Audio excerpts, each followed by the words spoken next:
We're going to do a little roundtable today, answer a lot of the common questions that we get from customers. Really second and third elk season. It's very common for people to come out of state. They don't really know what to expect. So we figured that the roundtable format would be real effective because there isn't really a right way or wrong way. We all have slightly different opinions, but they all sort of work. So second season, third season, generally mixed weather. It can be real nice. It can be real crappy. You know, just kind of embrace the suck of it. Enjoy the experience, right? So with me, we have Ryan. Yep. Luke and Angie, right?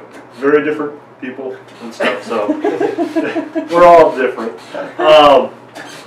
So let's start off. Probably the most common question is sleep system. Let's talk bag and pad. What would you go with for second or third? Yeah, second or third season, kind of that middle of the hunting season. I'm still more focused on being light and mobile than I would be later in the year. So I like to say that I prepare to encounter cold weather and snow, but I don't necessarily prepare to live in it and be comfortable in it like I would a little bit later in the season, into late November, December, times like that. So, you know, typically my sleep system, I'm carrying a pretty lightweight 0 degree bag and a 3/4 pad. If I know that the weather's going to be particularly cold, I might bring a full-length pad, but usually second season, I try and stay as light and mobile as I can. Yeah, I probably pack a bag for the weather I actually encounter, and then when it ends up sucking more than that, my clothing system has to make up the difference. So, yeah, I might not have a deep winter bag, but I kind of half expect to have to put my down hoodie on or something if it turns on me. So I just kind of never ever compromise on sleep ever, like ever. So 10 degree bag down and a down mat. Always second and third. If I get hot, I use my bag as a quilt. So I just zip it a little at the bottom and flip it over, and then I can be cooler. But I can be cooler. I can never get warm once I'm cold. Right. Ever. For me, it starts at 20 degree, right? I mean, it goes 20 degree on down. I'll probably take a 20 degree, 15 degree down bag. I'll augment with clothing or something else if need be, or generally second and third I'm going to have a wood stove and stuff, and I'll start a fire if I need to as well. So that's, as far as the pad, I usually favor a dual pad system, full length, relatively light. I like to pull usually the closed cell foam pad out, and a lot of times take it with me out during the day in case I get in an area that I plan on possibly spending the night, or killing a couple hours waiting for something to happen. So.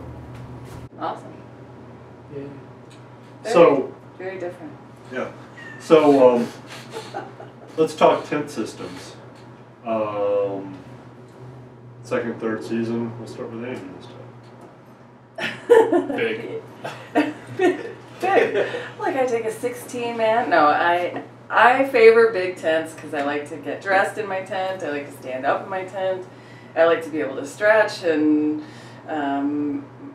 typically if I'm going in, I take in my camp before I go in to hunt. So I take an 8-man and an XL stove, and you know, maybe liners, probably not with the stove, and wine. So I always favor bigger, always.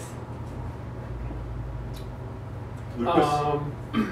Well, if I'm mooching off you guys, I just hope I get to use whatever big tent you guys brought. I've been a bivvy guy for years. I came from the West Coast, and I get away with bivvies a lot of the time. Out here for hunting season, that just doesn't cut it anymore. So I'm still kind of finding my feet on tent-wise.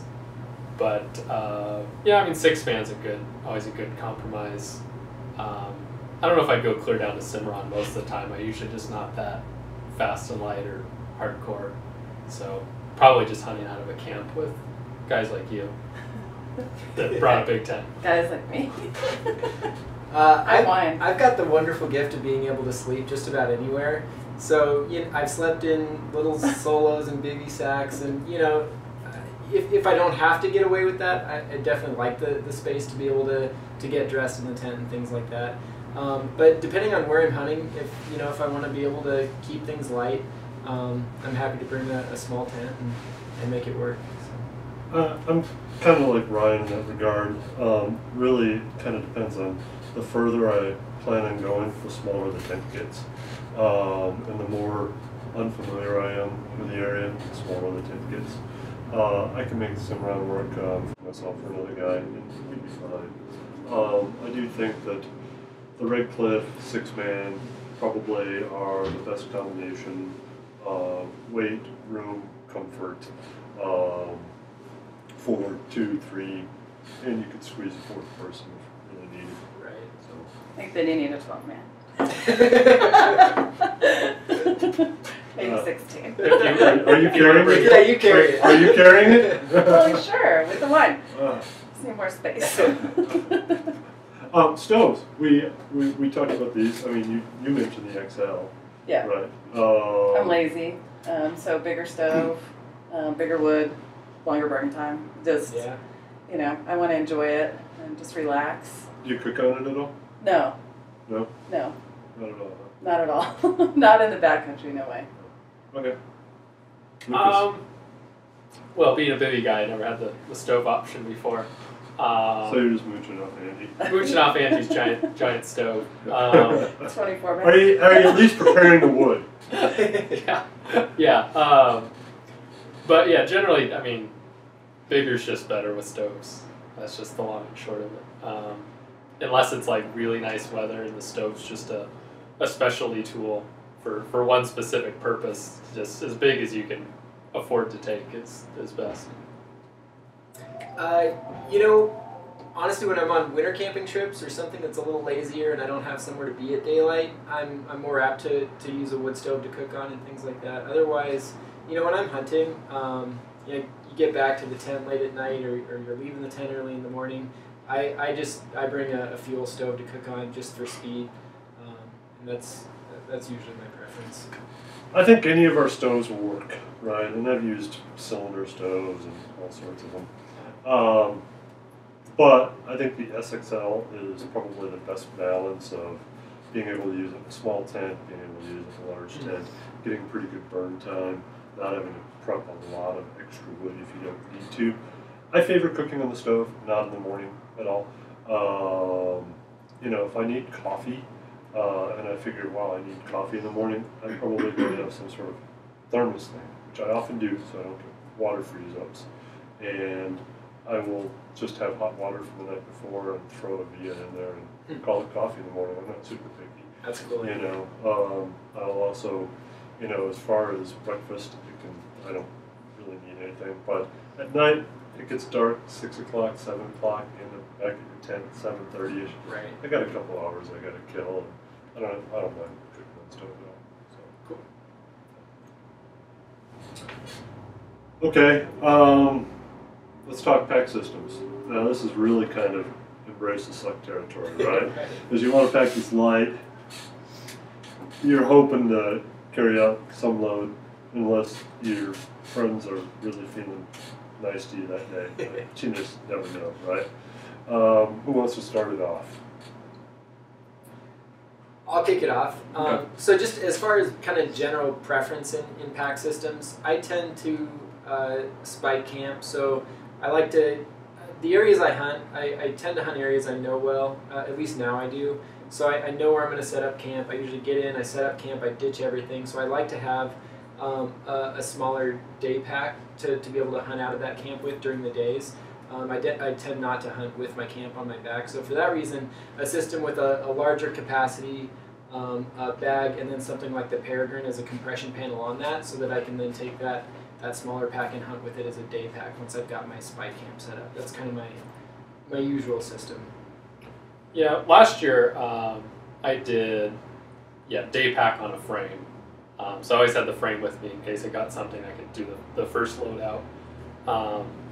It was all right. I kept running out of room because, as Angie said, I'm an overpacker. And then it was just I had all my fluffy stuff. So I ended up having like the day pack with the dry bag underneath it. And it was kind of messy. So I think this next year I'll just go like big bag, pretty much all the way empty, and just have it and just dump everything out, and have big bag on frame and just have nothing in it, and just have it compressed.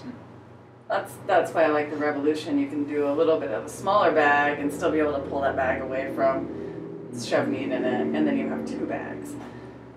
That's kind of my preference. Or just not having a bag at all and just carrying,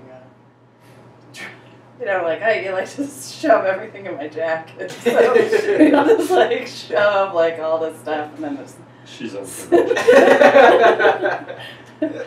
We're lazy, right? Like I don't want to take my pack off to get something. I just like keep everything in my jacket and whatever. So, And you got all the people mooching on your giant tent to carry your meat. Right. Or you make phone calls. So I don't hunt far from the road.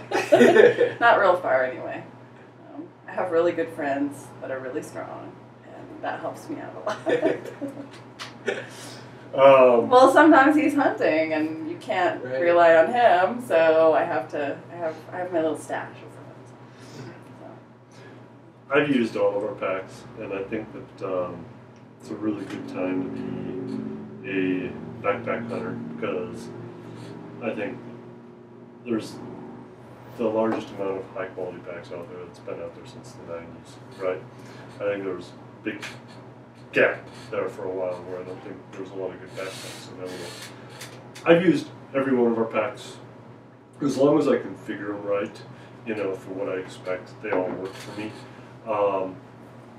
As things get longer, usually the pack starts to get trimmed down to be lighter, right?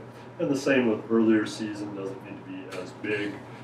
I've hauled out the most animals using our Fortress Uniweed. I've got several animals on that, in that for friends, whatever. However, this year I'll probably move to the Peregrine. I'm thinking, just because of the simplicity between going day and bigger hunt, just throwing a dry bag in there. I mean, I've unexpectedly get called to pack out meat for people, It's like instead of switching out what you're going to use or whatever, it's not like I have 20 packs hanging on. The Peregrine, I can do all of it and add a dry bag. Oh, really? So, yeah, that's probably going to be what I go with, or else I might go with a real big Uniweed style. That would be my other option, and just compress it down. Okay.